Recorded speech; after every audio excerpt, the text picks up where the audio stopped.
Do you wonder about past lives? Have you ever thought about where your soul has been, where it's going, or what lessons and memories have been gathered along the way? In this podcast, we will discuss past life memories, psychic phenomena, energy healing, and other metaphysical topics with experts and the average person to find out how we can heal through these experiences.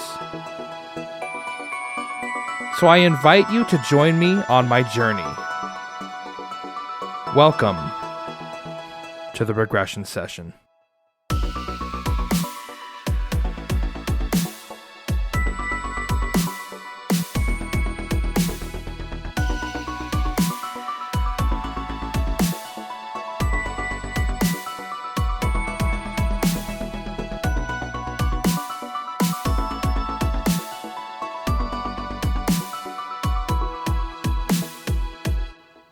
Like something like comes over me, you know, I'm like, well, hey, welcome to the show. And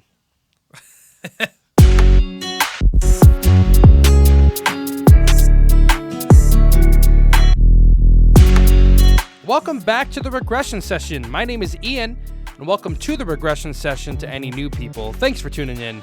We love you. Before we get started, let's cover a couple things. Don't forget to follow in your podcast player. A bunch of you have actually clicked follow.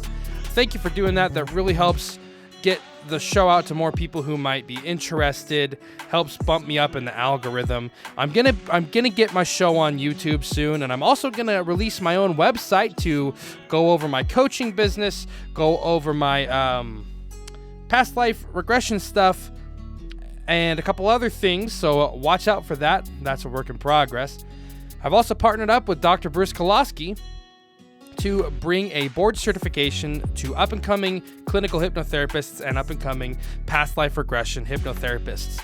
If you are interested in getting a board certification through the American Association of Hypnotherapy via Dr. Koloski, reach out to him using the link in the description to get 25% off that board certification. Wow, that was a mouthful. This week, we're going to be hearing from Jen. I really thought that people needed to have an episode of kind of both sides of the process of hypnosis and hypnotherapy. In this case, particularly past life regression hypnotherapy. So in this episode with Jen, we discuss how she went to a practitioner that utilizes a fairly famous method for hypnosis. And she didn't have the best experience. And my thoughts about it are because proper expectations were not set and discussed beforehand. And I think that's really important. So this episode is really going to focus on what does it take to set proper expectations for hypnosis from a client side. So what expectations should you set with the practitioner? And from the practitioner side, what expectations should you set for your client? So I'm really, really excited to have Jen come on. And without further ado, here's my conversation with her. Hey, Jen, thanks for coming on to the show. Oh, thanks for having me. I have been so excited to talk to you. I really have been. I've been looking forward to getting together with you because I think your story is actually really interesting and really cool. And then the session itself was really cool too. But before we get started talking about that, if you don't mind telling me and my audience just a little bit about your background, whatever you're comfortable sharing to kind of give some context as to why we're talking. Okay, sure. So I grew up in a pretty religious household, and I always had this strong connection to what, some people call God, some people call source. But I didn't really think that religion had it right. So I'm in my 40s. So most of my life I was exploring different religions, trying to find one because I wanted to do it right. I wanted to be close to God and feel like I was living my life right. But everything seemed corrupted. And it kind of felt like man had corrupted religion in order to cut us off from our own divinity. And so I started getting into a more, I guess you would call it, new age type of spirituality. And I started meditating And then I found Dolores Cannon's books, and I would listen to them on audio.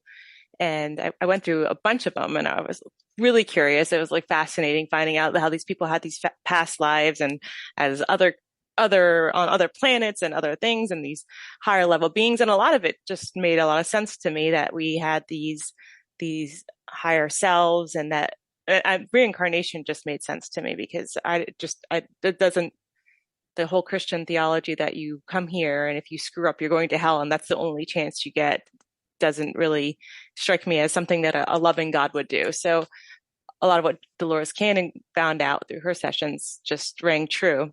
So I had always been told, oh, you're an old soul. And that got me curious. I wanted to know, hey, did I have past lives? And particularly with my husband, because we had an instant connection and I just felt like I knew him.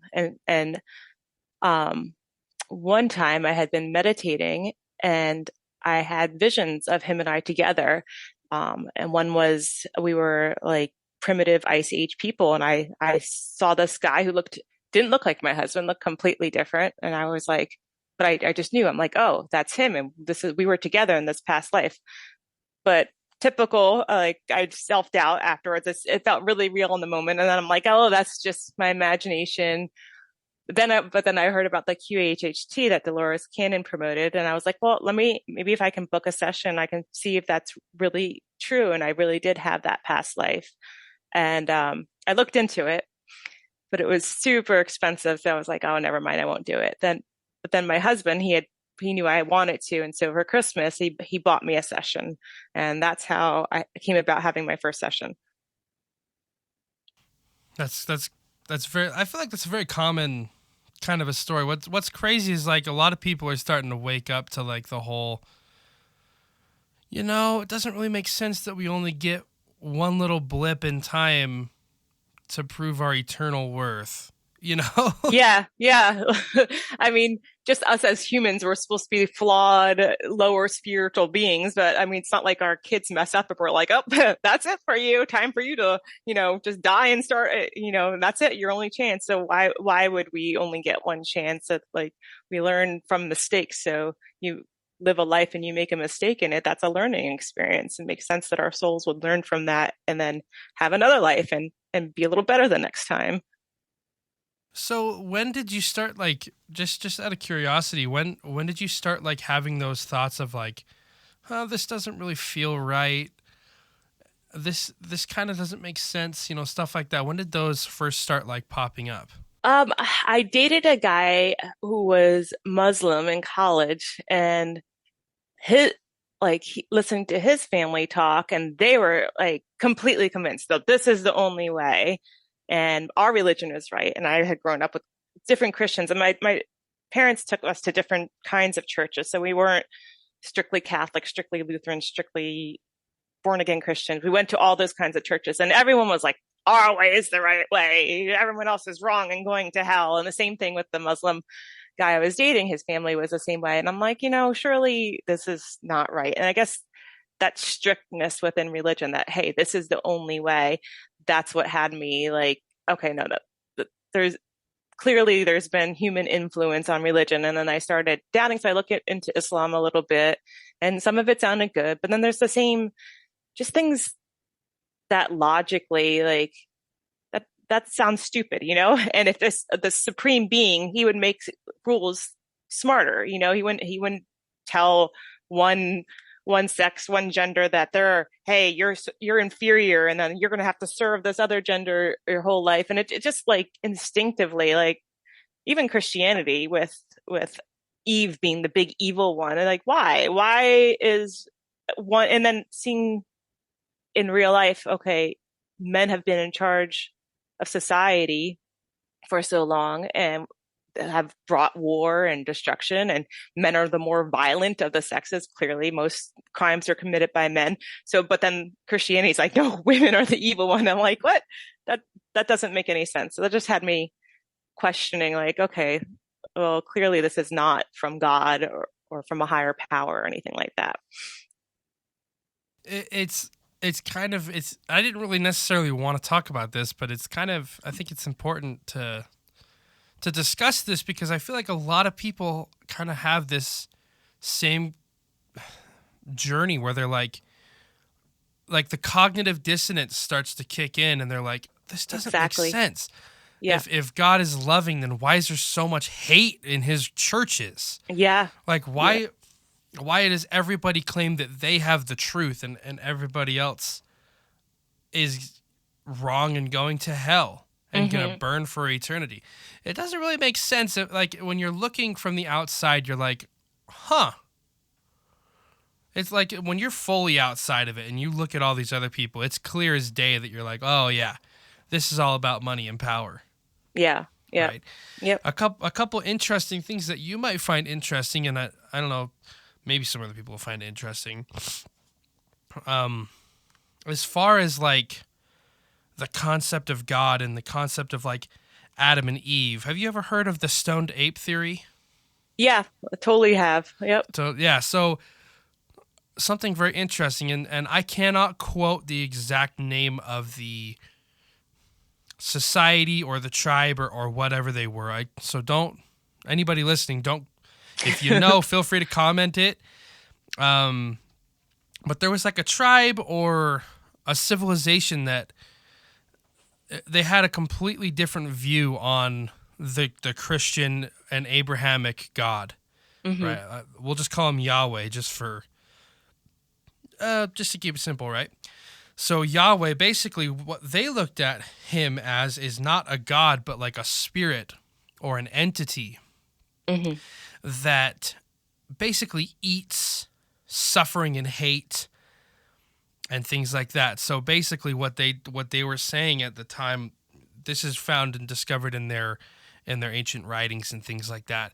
Basically what their faith was is that Yahweh was an evil Yeah. spirit that set up these different religions to fight each other so that he could basically nourish himself off of the suffering and strife and turmoil between these different religions, because like Christianity and Islam and Judaism, they all follow the Abrahamic God. So that same Allah, Yahweh, that God is the God that Yeah. they're worshiping. And so it's very interesting if you think about it. And then also another thing that I can't remember if it's them or if it's someone else. You know, like the fruit of the tree of good and evil that Hmm. Eve was so evil to eat. Yeah. Well, originally, apparently, don't quote me on this. I've heard it from a lot of different people, but originally it was depicted as like the psilocybin mushroom. Huh. So like it wasn't depicted as an apple until much later because people could easily identify with an apple. But originally it was depicted as one of these psychedelic mushrooms. Yeah. So that's kind of crazy, right? Yeah. That is. Um, it's interesting. My husband's very into Norse religions, and he was telling me that the tree of life, they don't have Adam and Eve eating the apple. They have a tree of life, and I believe it was Odin. He wanted to drink from the well of knowledge, which is next to the tree of life, and but to drink from it, he had to give a great sacrifice, and that's why he pulled out his one eye, and then he drank from the well and had to sacrifice his eye. But then it was like a horrible thing because when you know everything, you know all the bad with the good. So it was a heavy burden. But in Norse religion, there's no evil women. It's just men and women are equals in that. But I totally agree with the Abrahamic religions. I feel like they were made to oppress people. People were told that they can't directly connect with their own divinity. And I think it's a control thing. And I definitely promotes suffering. And I've heard that before too, that Yahweh was the son of, was it Baal, I think? I've seen that. No one quote me on this either. But I have a friend who went studied religion in college, and he was saying that, yeah, there was originally two gods and they were fighting, and then Yahweh killed the other one. And I mean, not that he was not the good God, but he took people and redirected them towards him when they could have been contacting the source of all, which I believe that's what I would call the true God, the source that created everything. But gods that we were taught to believe in were just lesser beings, but still higher than us. And so they seemed like gods to us. Yeah, and knowing all of this, it's very interesting. You can see parallels, and you can see like if it was real, you could like from the outside see how much sense it makes Yeah. that these people would think that. They're looking from the outside at these religions and they're like, "Oh my god, they're being manipulated." And Yep. you know, like it's like circling back, and this is in no way me like encouraging people to take drugs, just so people know I'm not advocating for drug use here. But like the psychedelic mushrooms and things like that, they were used in like spirituality Hmm. sessions, or not sessions, rituals and things like that. You mentioned the Norse people, but they were across the ocean from like the Native Americans, and the Native Americans also consumed all kinds of different hallucinogenics and psychedelics, but they didn't use it as a like all these people across the whole planet had utilized these psychedelic drugs in their rituals, Yeah. and it's crazy that it like independently developed these people like across the whole entire planet.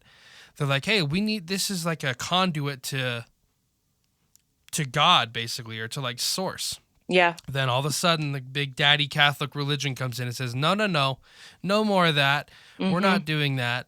So they did kind of make it so that they're the middleman between yourself and your own divinity or your own spirituality. So it's Yeah. very interesting. There's a reason that alcohol is legal and psilocybin mushrooms are outlawed. And I think it is because alcohol, most of society is meant to numb us and to dead us down, make us easy to control like zombies. Like our TV, when people watch TV, it like literally it hypnotizes you. So you're not paying attention to other things. Even professional sports, people pay attention to that instead of like real problems in society. And it takes out like men naturally would want to fix their society, but they spend all this energy watching sports instead of going out and doing better things. And then same thing, and that's why I feel like marijuana is more of a numbing drug. Like some people have insights on it, but it tends to numb, and so alcohol tends to numb as well. So those drugs are for if you're trying to control a population, those are more helpful to let people have. But psilocybin mushrooms, they awaken you. They let you see that hey, you're powerful in and of yourself. They let you have insight into your own intellect. They help you heal from PTSD and things like that. But I mean, any drug can be abused. It's just like you said, in a spiritual context, that they're very useful tools, and it's a shame our society has outlawed them. I agree with you, really. And like I said, I'm not advocating for drug use here. Um, but I do think that they were used for a reason, you know, because it's they were used as a tool in the ceremonies. And if someone was going to use psilocybin mushrooms or whatever, like if I was going to use them, I would do it in a controlled, ritualistic kind of a way. I completely disagree with these drugs being used as like a party drug, Yeah, you know. definitely. Anyway, we kind of really went off on that for a minute. Yeah, we But did. I think that it's important Tangents. to talk about these things, and I think that it's that someone's going to listen to this and be like, "Wow, this had nothing to do with what the episode title is." But some people listen to it and be like, "Wow, I that's think that." It's I think it interesting. all ties together that a lot of people are seeking hypnosis for spiritual reasons. So I think it does tie into spirituality and all that. So besides like speaking of hypnosis, besides like Dolores Cannon and like all that stuff, what made you think like maybe I should get like a past life regression? Like what was the feeling that you were experiencing that was drawing you towards it? Because I feel like a lot of people are experiencing that. They're like, wow, I really want a past life regression, but that's not necessarily what everybody needs, I think. But it's like a really good place to start. So what was the feeling that you were like, wow, I need to get that? Well, I think I might be slightly different because I've luckily have not had a very traumatic life, so I didn't have deep psychological problems, but I was bullied as a kid and I had some self-confidence issues, and that was something that I was like, oh, that'd be great if I could just ask my self-conscious, hey, can you help heal this? And because you see in Dolores Cannon's things, she talks to the subconscious or the superconscious, and she and these people have all these great insights, and also like just general health things and things like that. I'm like, hey, that would be really cool to be able to ask this super like intelligent and wise over self these questions. So that was part of it. Um, and then, like I had said, like I had these flashes of past lives that and but I would question if they were real. And I had also been getting into with my meditation. I tend to do energy type meditations where I like pull energy in and I pull it out, and I had practiced a little bit of energy healing. But with all that, being a skeptic, as many people are, I was like, oh, this is all hippy dippy stuff, and maybe I'm just fooling myself and it's not real. And I thought a past life regression, I would be able to get some answers. So that was mainly what I want. I wanted answers like, are this new spiritual awakening I'm having, is it all in my head or is it real? I feel like that's a really common feeling, though. People are just like the skepticism for sure. Like people are coming like, man, I'm just leaving like religion, or like I don't really agree with like religion, and then all of a sudden I'm having all these feelings, and I don't want to trust them because it's scary because I just left trusting Yeah. I don't want to be someone made a else. fool again, right? Yeah, I don't want to get taken again, man. You know, Yeah. I don't want to get had again. That's how I felt. Like I tell you that I grew up Mormon? No, you didn't. Yeah, so I grew up Mormon, actually. You're familiar with Mormonism a little Yeah, I bit? am. Yeah. We have a Yeah. more Mormon population where I live, so friends who are Mormon. Yeah, so I grew up Mormon. I was like in the soup, man. I was in Yeah. hardcore. Like I was gonna go on a mission, and like thank God I didn't. But like I was gonna go, and like the truth claim thing, that really hits me hard, like hits me in the feels, because that's like the main selling point for Mormonism is like we have the truth. Like we Yeah. have the fullness of the gospel and no one else does. And then when I finally left, I was scared to believe in anything without hard evidence. Yeah.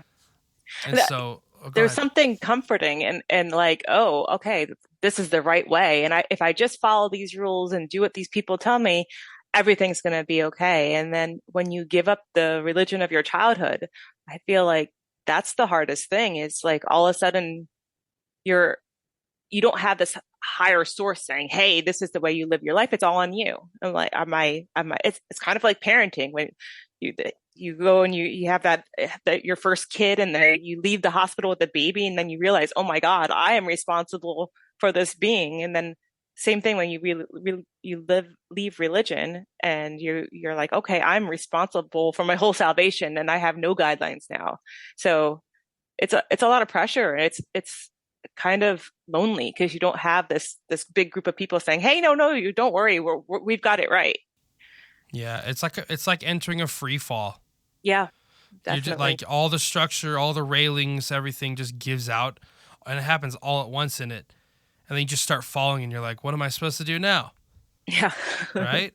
Yep. And I know that there's a lot of people out there, even maybe some people who are listening to this that might feel that way. Just know that if you're feeling like that, you're not alone. There's a lot of people out there that are experiencing that, especially like since COVID hit. It's been a really big thing because people were forced to spend a lot more time with themselves. Yeah. And that is really the key to unlocking your spirituality. So, all this buildup, right? We have the religion. We left the religion. We were tentatively looking for something to grasp onto. Maybe we're ready. We find QHHT, Yeah. right? So with what happens then, like just so that people can kind of, and because I know that your experience is pretty common. I've seen it on tons of different forms online. That's Hmm. like your exact same experience. I've seen it like almost copied and paste word for word, like. But anyway, I want you to tell like what happens next. You finally get this session booked from your husband. Just kind of give me a play by play. What happens? So the practitioner, she called me. It was over Zoom as well. I don't want to say anything bad about her. She was this extremely nice lady, and I actually got a lot out of our conversation. Um, because we talked for probably an hour and a half before the session. She asked things I wanted to get out of it, and she just had very good advice. And I was telling her how I was doubting these spiritual things that had happened to her, and she's like, "Well, what from what you told me, this is all true, and like it's pretty clear that these things actually are happening to you." And that was nice to have someone else confirm it. Um, and then I feel like she knew I meditated, and so she assumed I was going to go under really easy. And I think that was part of the problem. And then she had told me before we went under, she's like, you might not feel like you're under, but just go with it. And, even if you don't see things, just try to just wait to just anything your experience or whatever, just describe it and it will come. And so I was like, okay, if I'm not feeling it, I'm just not going to say anything. I'll just go with it. And that's basically what happened. She went to put me under. I could tell I wasn't really under. And she's like, well, what do you see? And I saw darkness behind my eyes. And, there was not even imagination, like in a dream where you're not literally seeing it, but you have images, like nothing like that. And so I'm just, oh, like there's a flare of light on the side of my eyelid. So I'm like, oh, I see a flash of light, but I knew it was just light that was coming behind through my eyelids. But then I felt like she expected me to talk about things. And so I was like pressured to come up with stuff. And so then it kind of came like a stream of consciousness where I was just saying what came to mind, which I mean, that's a legitimate meditation technique, but it was definitely not, I wasn't in touch. I was still firmly in the grip of my conscious mind. And it was more like a daydream. And that I felt like my conscious mind was controlling it. Like I didn't feel like it was just flowing. I was like thinking, okay, well, this is what's happening. And then my mind would be like, no, don't, you just want that to happen. And so I'd be like, no, no, this is what's happening. And anyway, it just I just never really felt like I went under. And then at the end, she tried to probe my subconscious and I was like, no, I'm still fully here. Hi. But I didn't say that because that was like the expectation. She's like, oh no, just go with it. So I just went with it. And then basically I walked away when I said, oh, geez. So all that stuff that the Dolores Cannon found in those sessions, it was all fake. That was just people and their imaginations, and it just happened to some of it just happened to coincide. And it had me doubting the whole thing. And so then I was on the online forum for QHHT, and I was like, this is what happened to me, and now I'm doubting the whole thing. And I guess that's where you saw my post, and you offered to do another session for me. So that's pretty much how that went. Yeah, so thanks so much for going over that. So my audience is kind of broken up into two distinct groups, right? Mm-hmm. You've got the people like yourself who are like getting into spiritual awakening stuff. Yeah. Right. And then you've got the people who are actually up and coming hypnotherapy practitioners. Mm-hmm. Right. And so I think that this is a very, very important. I think we're kind of like right on the fence to talk about like what does it take to be a good client for hypnosis, and what does it take to be a good practitioner? And I'm not saying that I'm any better than the person that you went to originally. Yeah. Right. My approach is just a little bit different, and I can speak to that a little bit later. And so, as a client, so like anybody listening who wants to go into hypnosis or have a past life regression, like, what do you think? Like looking back across everything, because I'm going to have you talk about your session with me in a minute, but like looking back at the QHHT session, what do you think? I don't want to say like went wrong, because it didn't like go wrong necessarily, but what do you think held you back? What do you think it was? What do you think stopped you from fully engaging in the experience? I don't know that it was a specific thing, but I think I'm going to take your question and change it. What would I do differently? Yeah, I like that. And what I would do differently is I would be more honest. I had wished the practitioner had said, "Hey, there's no pressure. If you're not feeling it, tell me." And so I could have said, "Hey, I'm not under," and she could have done and got me further down. And maybe part of it was me. I was really looking forward to the session, and I had built it up so big in my head so that maybe that was distracting me from relaxing like I normally do in hypnosis. But I was there. I was like on the verge. You're doing meditation and you're getting into that theta state. Like I was falling down into it, and then she's like, "Okay, now you're seeing things." And I was like, "Wait, no, I'm not seeing anything." And had I been honest, I think she would have went and gotten me further down. We could have worked with that more. But then I also knew there was a time limit that I paid for 3 hours, and we had already talked for an hour and a half, and I wanted to make sure I got some of the session. So if she had put me back into it, maybe I'd only be under hypnosis for half an hour and I wouldn't get to answer my question. So there was a lot of pressure. And I think just knowing that, hey, pressure is not the friend of hypnosis, that you need to just go with it. And if you don't get the session you want, like had she said, "Hey, if it doesn't work, we can always book another one. I'll give you a discounted rate," or something like that, that would have helped me. But yeah, being honest with her, I think would have helped both of us. I think that's a really, really good point. Being what it takes to be a good hypnosis client is really just being honest with everybody involved, being honest with yourself, and knowing that it's okay to communicate with the practitioner, Yeah. with the hypnotist, right? So if you're going in for a past life regression, you're laying there and they're like, "Okay, now you're going to see whatever." A lot of people will use that. Now you can see. I don't really use that expression personally at first, until we've established that sight is like one of the things that's happening. But a lot of people will. They'll come in, they'll be like, "Okay, so we're going to relax you now. You're going to do this and this and this." Okay, boom, now you're in a trance. And you're like, "Wait, am I?" Yeah. Yeah. Wait, but I'm not. Like if Yes, you would you have are. said, like you said, if you would have been like, "Hey, I just don't feel it. I'm not feeling. I'm just sitting in the chair." you Yeah. know, Yeah. I'm not. I'm sure that probably would have changed the session a little bit. But now I'm gonna tell some observations from my end from my personal experience, like for the practitioner side of things. So the people who are listening who are thinking about becoming practitioners. Why didn't this work? Because a lot of it really is on the practitioner, right? Like some of it, obviously, like, yeah, if you would have communicated, it might have gone a little bit differently. But at the same time, when we're talking about like the practitioner, the whole entire setup of the conversation should have been to set expectations and get you to basically give trust, right? So and she did that pretty well, I think, is getting the trust. But like I don't think that the setting of expectations was done correctly.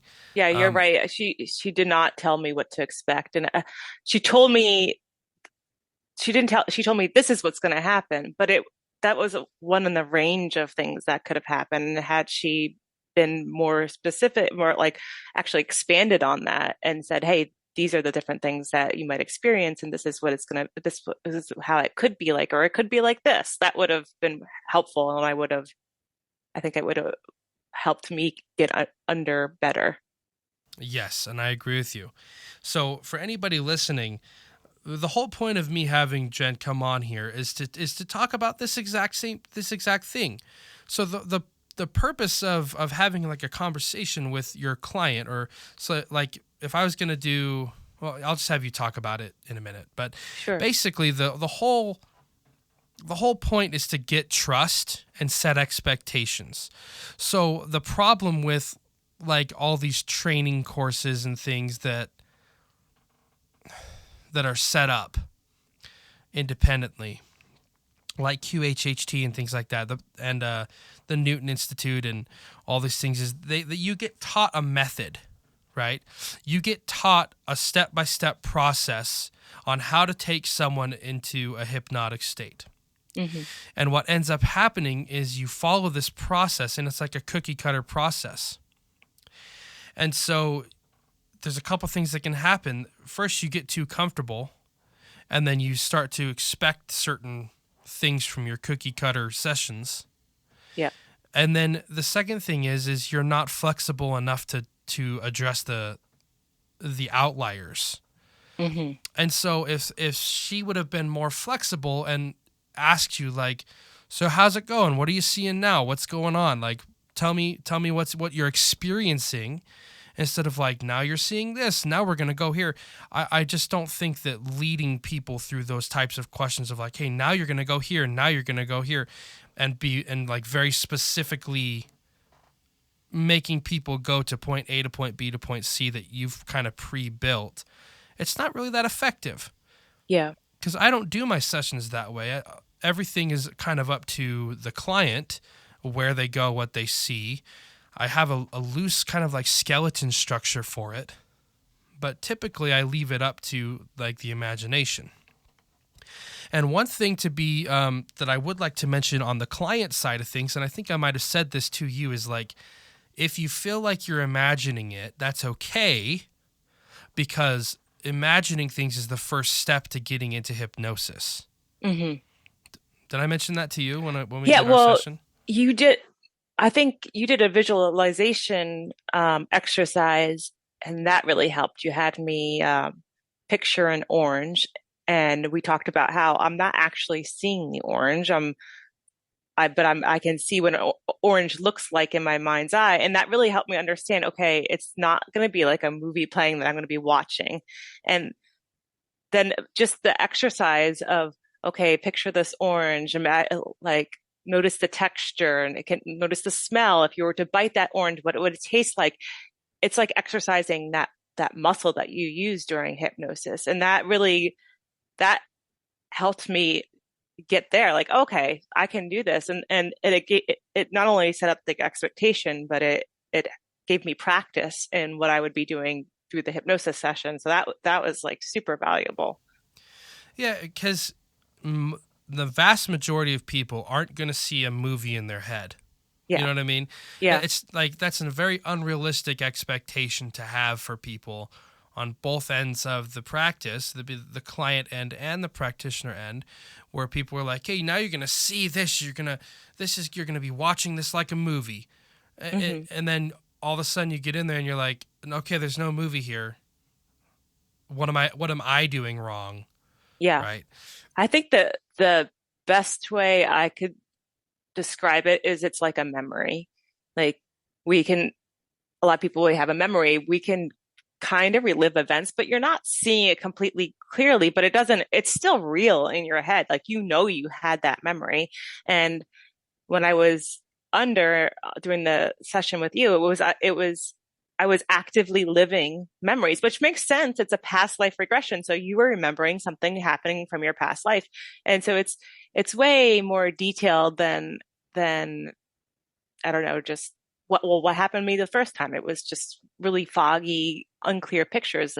When I had the session with you, it was like, okay, this is a memory. I can remember details. Like, if I'm thinking about this, I can look to my right in my memory and be like, what was over there? Yeah, no, I can kind of see what this whole room looked like. I mean, we all know what our house looks like. If someone's like, hey, describe your living room, you can say, oh yeah, there's this picture over here, and I have this photo on the wall here. The wall is this color, but you're not seeing it.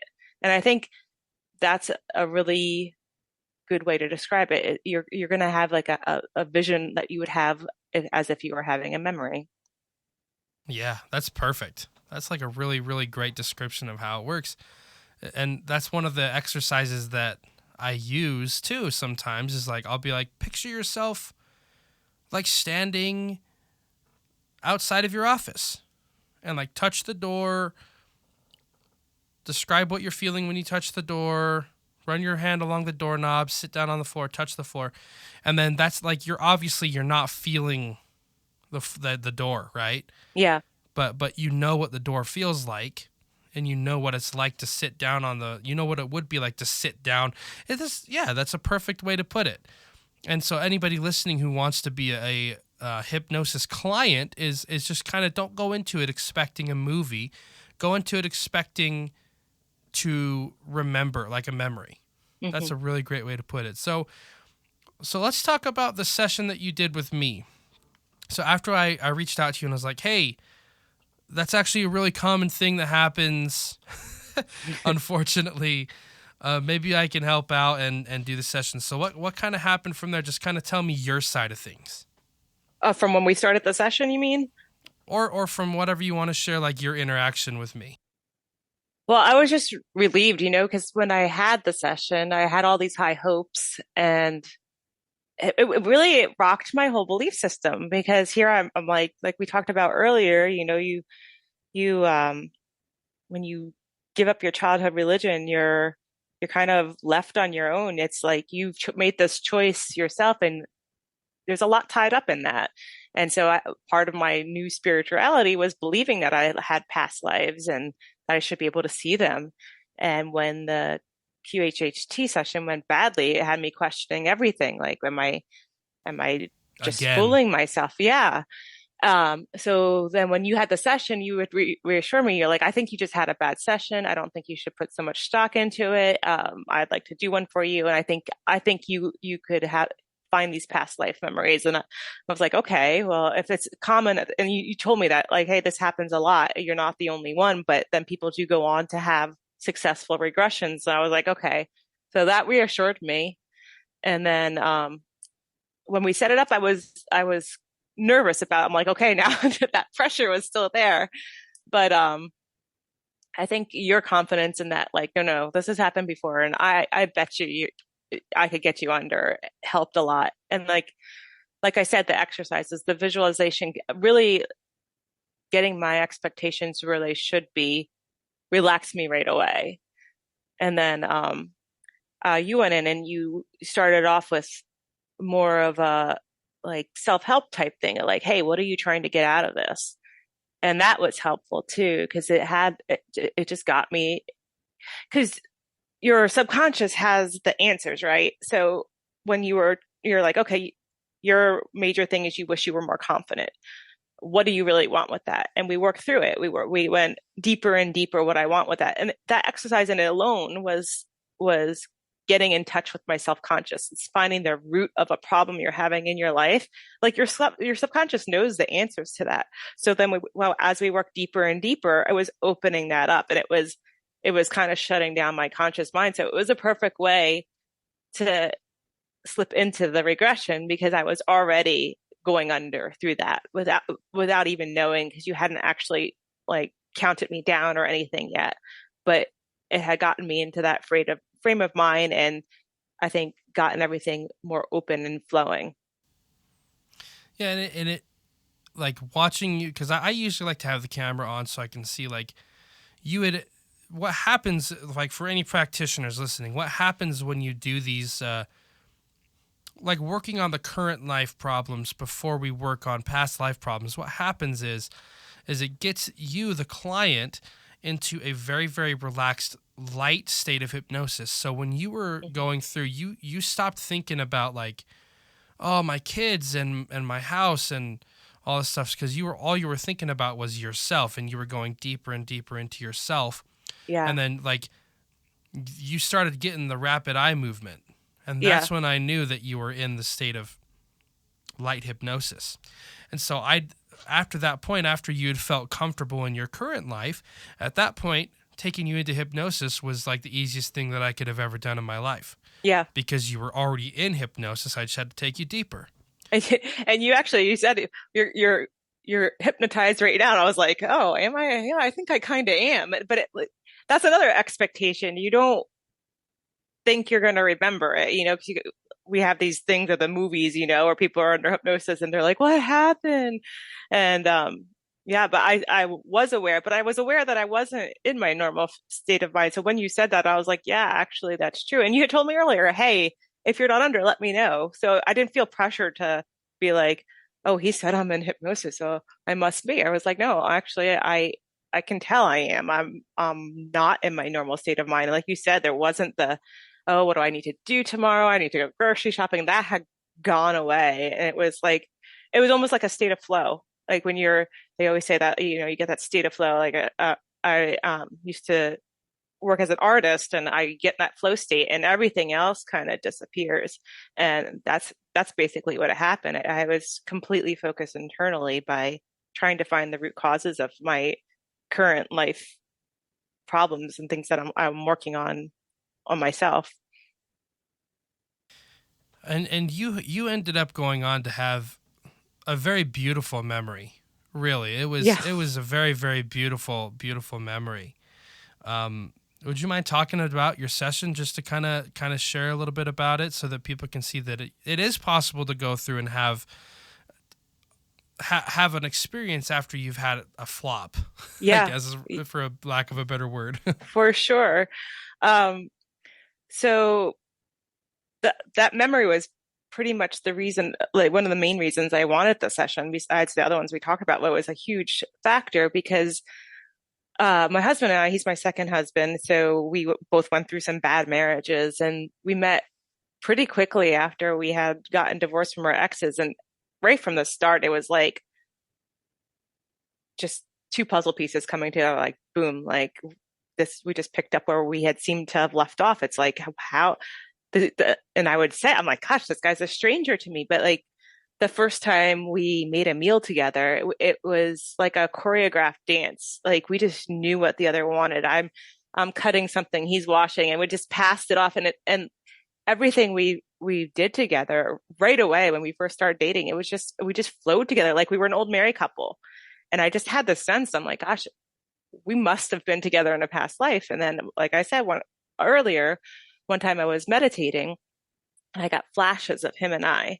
And there was three lives. And one of them, I'm a brunette in this life. And one of them, I was blonde and pale skinned. And another life, I was an Indian woman, and another life I had red hair and freckles, and I could see him and I in each of these lives. But the one where I was blonde, it was the most distinct one, and I had this vision of us in a prehistoric village with like thatched houses, and I was like a teenager, and he was a little bit older.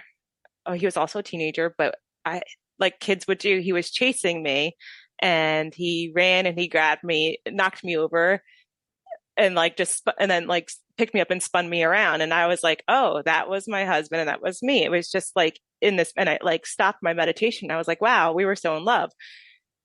But this is one of these things where I'm like, okay, as time, right after the meditation, I was like, that was totally real. Yeah, we definitely were married before. And we've had other lives together. But as time went on, I started doubting that, like as you do.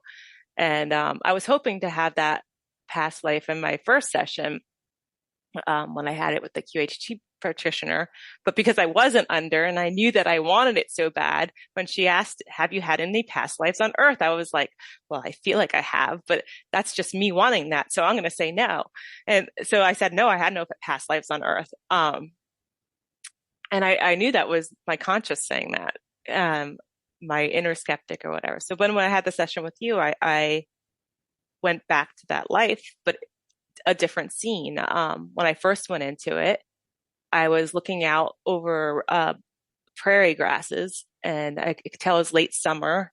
The wind was blowing, so this was all like I said, it wasn't a movie, but there was lots of detail. And I guess I want to clarify with my first session, it was like trying to look through a kaleidoscope and make something out of it. Like I was just really working, and it was trying to like pull things from the fragments of my imagination and clinging to any little flash of light and say, okay, what could that flashlight be? This was like, no, yeah, when I last summer, when I went on vacation, I stayed at this hotel and there was this, and this. It was like the same type thing of having a memory. So I was having a memory of me looking out over this field, the grass blowing. And not only could I envision what was there, I knew what my thoughts were. What I knew in that life, I also knew in the regression. So I knew that this was my village. I knew it was late summer, and I knew that the man I loved was in the village. And again, I was about the same age, maybe a little bit older than the one I had under meditation, and I knew my family was in the village. And you had asked me questions, and I was able to answer them. I'm like, yeah, I have my family's there. I have a younger sibling and all this other things. And I was like, oh yeah, I'm going to get married and we're going to celebrate this. And I remembered all of that. And then you're like, okay, move forward. And we moved forward. And it was my husband and I were having our first child together and in my past life. And I could see the inside of a hut, and it was later, it was cold out. I knew it was cold out. There was a fire inside. It was, the hut was made of leathers, and I could see furs lying around and like, bags made of, I guess, out of stomachs and things like that, of supplies and baskets. And I was laying on a bed of fur, and I had a daughter.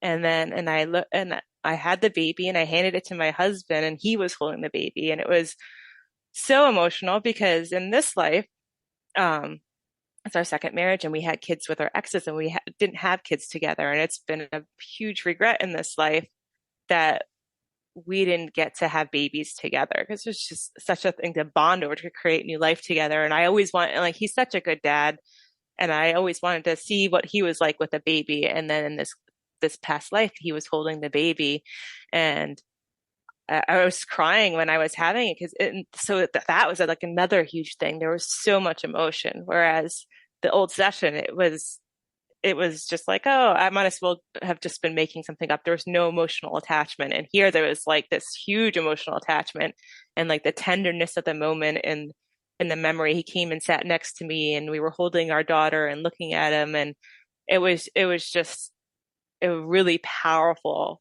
and then powerful thing. I think that was the most powerful scene. Later, you had me move on to my death, and I knew I had a happy life.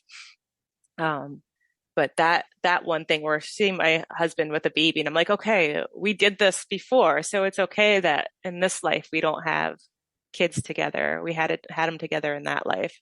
So I mean, had I got nothing else out of it, that was huge.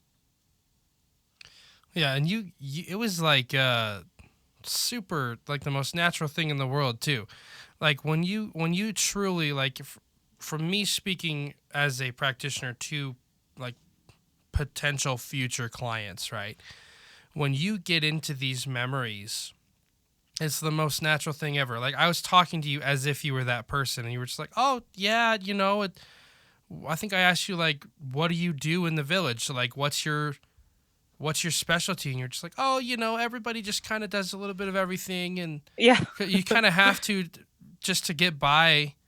But like, it was like the most natural thing in the world. You were talking to me as if you were that person. Yeah. And I think that's like, when you can get to that point and just kind of like, conscious right now, Jen, step aside a little bit and just let the other person almost like just talk through you. Yeah. It's very powerful. Yep. So like, what would you say is like the defining factor, or like maybe a couple of factors that made it so that you could have a successful session? So for anybody who's maybe tried it and it didn't work out very well, like what would you do differently to get into a session if you went back to your first time doing it all over again, having both of these experiences? Yeah. A lot of what we talked about, really getting your expectations right, being honest with your hypnotist. And then if the hypnotist had walked me through some of the exercises, like we had talked, if she had shared with me, hey, it's going to be like a memory, I would have known that the stuff I was trying to really pull out and working and so hard, like it's not like that. If you're under, it's going to flow. And because it was easy, it totally flowed well. And I was worried about beforehand, just guiding myself and having the same vision. But whenever I had thought about that past life in my meditation, it was always the same vision. So it was kind of reassuring that I went back to that life, and I knew it was that life, but it was a completely different scene. I think that the ease with which everything flowed is really a really good indication that you're actually under and you're having a legitimate experience. And like you said, that I had the knowledge of that person, and it wasn't like I was like guessing, or, oh, I think that person would have done this, or I think that person would have had this. It was like, oh no, it's like, if you asked asked me, hey, what color is the wall on your in your living room? I would be like, oh yeah, it's blue, and just known it. And it was the same thing. Like, oh, what do you do in the village? Oh yeah, we do a little bit of everything: hunting, gathering, drying food. And I just knew. So I guess that a good indication. I think knowing those indications would have helped me a lot in the first session had I known that. And one thing that I would like to say too about, like, from the practitioner side of things, let's just say for whatever reason you came, like, we were sitting there trying to get you in hypnosis and you were like, I just feel like I'm not in a trance. I just feel like I just can't get under. My best advice to a practitioner who's had this happen with a client would be to practice just getting them into a state of trance. Hmm. If and then obviously try to get them past that, but like once I like if you had not been in a trance and I got you down to where something happened that you weren't trying to control, right? Yeah. Like what you're saying, like you start talking about your village. If even if it's like I had an example of this guy that I was trying to do a past life regression for pretty recently, and he's just like, yeah, I don't know, I'm just kind of making things up, and I was like, okay, I'm gonna count down from 5 to 1, and something's gonna happen, and then I counted down from 5 to 1, and then something happened that he wasn't necessarily expecting, and that would be the first step to getting someone into a trance and getting them to know what it feels like to just move through the experience. So that's a big piece of advice to someone who may be a practitioner and may struggle sometimes with getting people to go into a trance. And I would strongly recommend rescheduling once someone knows what it's like to be into a trance and getting them into their experience. So anyway, sorry to go off on that. The next question I have for you is, after we did our session, right? After we went through and we worked on the self-confidence stuff, and then we worked on getting you into the past life, you had this seriously beautiful experience. It was very, very heartwarming, and it was just awesome. We took you down into your subconscious. We made some hypnotic suggestions to help you internalize these things. But after that, we just kind of like, okay, thanks, have a good night and stuff. What did you do to incorporate this into your life? Like, what was the steps after that you took to be like feeling confident that this was a legitimate experience and that the changes were real? Like, because I feel like that's a big part that people miss. Like, the practitioners don't even get to see that part. But I'd like for you as a client to kind of explain to maybe potential other clients, how can we incorporate this? Like, what do we do with this? Yeah. Well, sharing that experience with my husband, that I mean, and that I had shared my meditative flashbacks with him, and he was like, "Oh, that'd be cool if that's true, whatever." And I shared him the whole experience, and I was emotional and I was crying, and he's like, "Oh, wow," and I think it helped him too, and it's kind of like actually very reassuring in our marriage because like any couple we fight, and then everyone is like, oh man, well, I love him so much, but right now I'm so angry that I could kill him. Like maybe this is not everything I thought it was. And it's just like, oh no, no, we've done this before and we've gotten through it before and we've had happy lives before. And that's like powerful reassurance. Like we were talking about with spirituality. It's like we want reassurance that we're on the right path, and having a reassurance like that in a marriage is pretty cool, like, oh no, this is the person for you. Like you picked this person multiple times. Um, and then it's helped me trust myself more because when I meditate and I feel like things have been happening, I actually start trusting myself and my abilities more. Some cool things that have happened. And so I was getting into energy healing a little bit, but I always doubted that. And the other day I fell off a chair and landed really bad, and like basically landed with my foot on a metal bar. It took all my weight, and I was like, oh my God, I think I might have broke my foot. And I was like, oh, I'm gonna energy heal this. And so I like did my normal thing where I draw energy of the universe or source or whatever you want to say, want to call it. And I put my hands on my foot and it was hurting really bad, but I embraced the pain and I told myself, hey, that's the energy going into it. And I pushed the energy, and like slowly the pain changed to cold and then heat, and then it was gone and my foot was completely fine. And I was swore that I had, if not broken my foot, at least torn ligaments or something in it, because I was, all my weight came down. I was standing on top of this chair. It flipped sideways, and all my weight came down on the bar of the chair. It was going to be a bad injury, and I was able to walk, no pain, no nothing right after that. So I think had I not had the session, I wouldn't have had the faith to do that. And I think like before that, I had been doing some manifesting. I've read Law of Attraction, and I've had, that was one of the things I talked about with my first practitioner, was like, I feel like I've manifested a lot of things. And when I told her all the things I've manifested, she's like, clearly you did, because all these specific events have happened. But I still was doubting that. And I feel like that's happened like since then. It's just really given me confidence, not just, it's funny because we talked about self-confidence, and like you think, of your appearance, physical appearance in this life, that's how I thought I was focusing on. But it turned out to be self-confidence and trusting myself in so many different ways. So it really helped in a lot of ways. I think that's a big part of like the whole entire experience, is just like trusting yourself. Like a lot of people go into it doubting that they can even have an experience, right? Yeah. Like, I want to try this, but I'm spending a lot of money and I really need to have an experience because I'm investing in this. This is an investment. Mm-hmm. But like trusting yourself to like actually have the experience is a big part. So thank you for sharing that. Thank you so much for sharing that. And is there, just to kind of wrap up here, is there anything that you would, like any advice that you would like to leave for anybody who's kind of on the fence about it, or anything you'd like to share, that like final wise words or anything like that?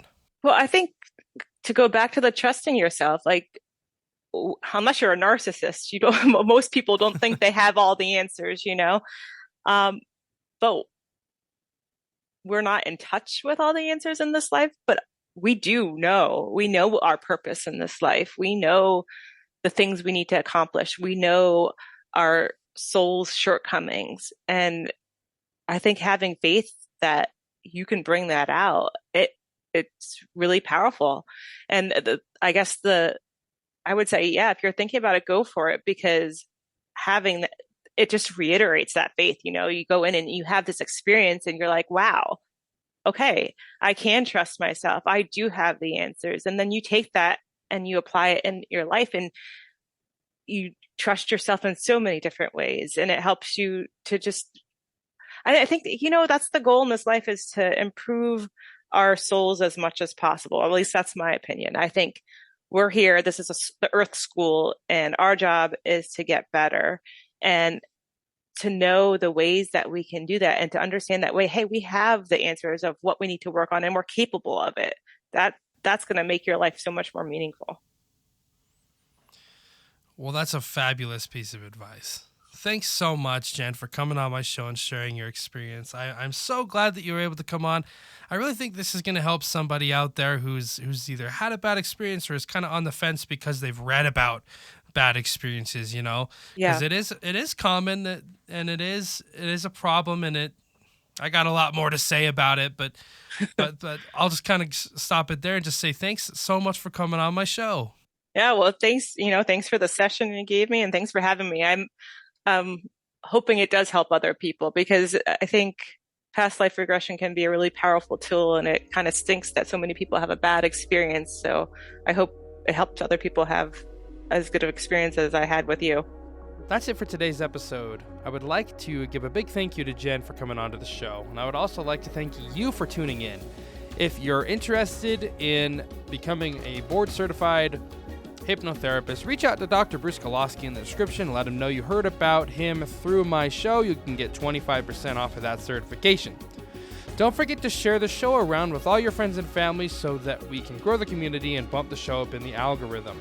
And if you want to come on my show and talk with me about your spiritual experience, or your views on any metaphysical topic, shoot me an email. My email is theregressionsession@gmail.com, and I would love to have you on the show.